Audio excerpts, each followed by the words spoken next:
ఇక్కడ మనకి చాలా మందికి ఆ రోజు 300 to 400 పీపుల్కి అయితే స్టూడెంట్స్కి చేయడం జరిగింది. మనకి 24 మెంబర్స్ అంటే చాలా ఎక్కువ మంది వచ్చినట్టమ్మా. కొన్ని స్కూల్లో అవుట్ ఆఫ్ 400 14-15 మెంబర్స్ మాత్రమే వస్తున్నారు. మన స్కూల్లో చాలా ఎక్కువ మంది వచ్చారు. నేను ఇది అబ్జర్వ్ చేశాను సార్. నేను గవర్నమెంట్ స్కూల్, ప్రైవేట్ స్కూల్ 2 స్కూల్స్లో కూడా సుమారు 6 స్కూల్స్కి ఈ చుట్టుపక్కల పరిసర ప్రాంతాల్లో 6 స్కూల్స్ కండక్ట్ చేయడం జరిగింది. చిన్నాయిగూడెం గవర్నమెంట్ హై స్కూల్లో కూడా చాలా ఎక్కువ మంది 31 మంది వచ్చారంట. అవుట్ ఆఫ్ 400 31 మంది. మన స్కూల్ కూడా 24 మంది అంటే ఎక్కువ మంది. ఫుల్ స్ట్రెంత్ అంటే ఆ రోజు కూడా 40 క్రాస్ చేద్దాం మనం. ఆ రోజు 60 to 70% అటెండెన్స్ మాత్రమే ఉంది. అప్పటికి 25 మంది వచ్చారని చాలా ఎక్కువ మంది. ప్రైవేట్ స్కూల్స్ కూడా కండక్ట్ చేసామమ్మా, అక్కడ అంత లేదు. మరి వాళ్ళు స్క్రీన్ టైం తక్కువ లేదా హెల్దీ ఫుడ్ తీసుకుంటారా, రెండిట్లో ఏదో ఒకటి. మెయిన్ ఏంటంటే screen time, telephone use and phone TV screen time ఎక్కువ వాళ్ళు కూడా కళ్ళు దెబ్బతింటాయి మీరు చిన్న పిల్లలు కాబట్టి. ఇంకొకటి ఆకుకూరలు, క్యారెట్, ఏదైతే హెల్దీ ఫుడ్, హెల్దీ డైట్. చాలా మంది మనకి ఆల్రెడీ ఇక్కడ స్కూల్లో కూడా ఆకుకూరలు వీక్లీ వన్స్ ఎగ్ ప్రొవైడ్ చేయడం జరుగుతుంది. అది అందరూ తీసుకోవాలి. ఇంట్లో కూడా అమ్మ ఉన్న ప్రతి కర్రీ తినాల్సిందే. ఇంత చిన్న వయసులో ఇంతమందికి అయితే స్పెట్స్ పడాల్సిన అవసరం లేదు. సో మీరు స్పెట్స్ కూడా ఫ్రీగా ఇచ్చారు కదా, ఎవరో ఇచ్చారు కదా పక్కన పెట్టేస్తే కుదరదు. మీరు స్పెట్స్ పెట్టుకుంటే అది రికవర్ అవుతుంది. ఆ రోజు డాక్టర్ గారు అదే చెప్పారు. ఎవరికైతే ఏదైతే ఐసైట్ ఉందో అది పెరిగితే అంట మీకు అలా వస్తే జన్యుపరంగా మీ పిల్లలు కూడా వెళ్ళే అవకాశం ఉంది. ఇప్పుడు మీరు రెడ్యూస్ చేసుకుని రోజు స్పెట్స్ పెట్టుకుని హెల్దీ డైట్ తిన్నప్పుడు మీ ఏదైతే సైట్ అనేది తగ్గడానికి ఛాన్సెస్ ఉంటాయి. సో ప్రతిరోజు మీరు స్పెట్స్ ఏదో ఎవరో పేరు పెట్టారో లేకపోతే ఇంకొకటో లేకపోతే బరువుగా ఉందని మాత్రం మానకండి, నెగ్లెక్ట్ చేయకండి.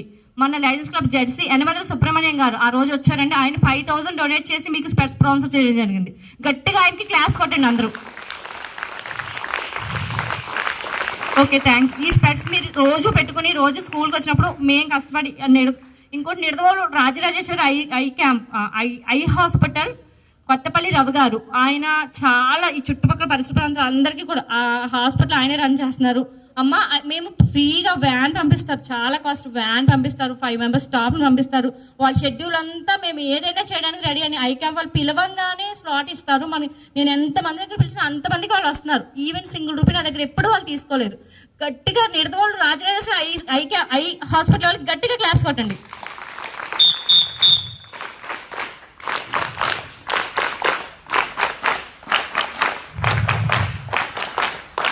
Thank you.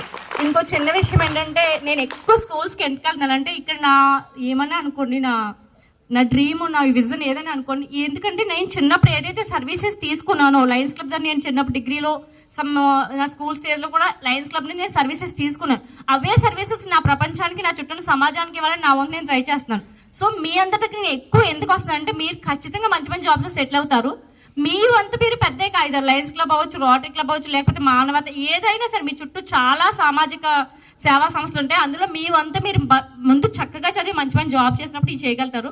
మీరు కూడా మాలాగే మీ వంతు మీరు సమాజానికి సహకారం అందిస్తారని అందరినీ కోరి ప్రార్థిస్తున్నాను. Thank you so much sir. Thank you HM గారు. మీరు ఇదే వెళ్ళాలంటే టైం వేస్ట్, డబ్బులు వేస్ట్. అక్కడ వెయిట్ చేయాలి, వాళ్ళు చూసే వరకు వెయిట్ చేయాలి. ఉదయం వెళ్తే సాయంత్రం వరకు ఉండాలి. మళ్ళీ భోజనాలు, టిఫిన్లు, హోటల్కి వెళ్ళడం, మందులు, ఇవన్నీ ఎంత ఖర్చు అవుతుందో చూడండి. అదే మీ దగ్గరకు వచ్చి మీకు చేసి మీరు శుభ్రంగా ఉండండి అని చెప్తే ఆచరించరు. ఎవరైతే కలజోడు పడిందో వాళ్ళకి ఖచ్చితంగా వాడాలి. అది ఒక్క వాష్రూమ్కి వెళ్ళినప్పుడు, పడుకున్నప్పుడు తప్పించే మిగతాది ఎప్పుడూ కంటికే ఉండాలి. అలా ఉండడం వల్ల ఏం జరుగుతుందంటే మీ హైవేజన్ రిడ్యూస్ అవుతుంది.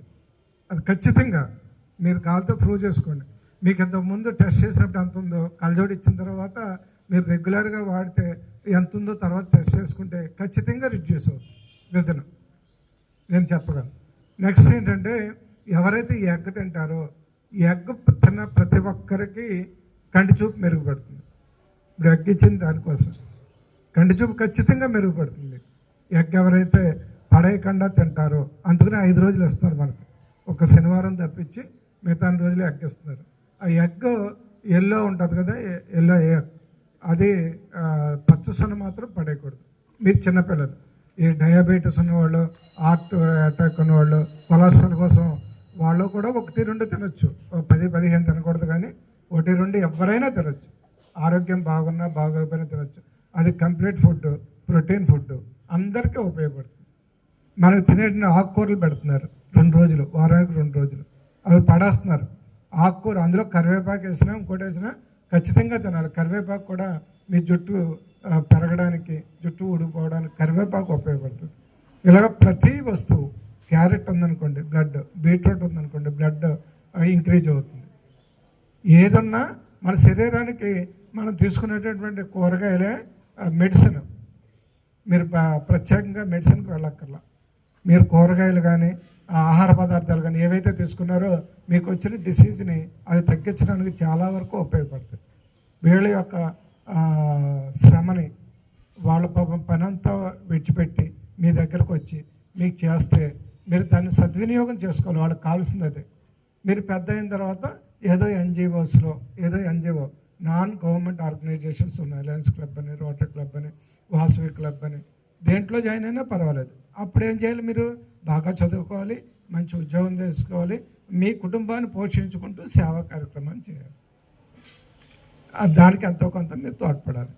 అది అలవాటు అవుతుందని చెప్పి ఆవిడ చిన్నప్పుడే డిగ్రీలో ఉండగానే జాయిన్ అయ్యి వచ్చి మన గ్రామానికి, మన పిల్లలకి మంచి జరగాలి అనే ఉద్దేశంతో చేస్తున్నారు. ఎవరైనా చేస్తారా?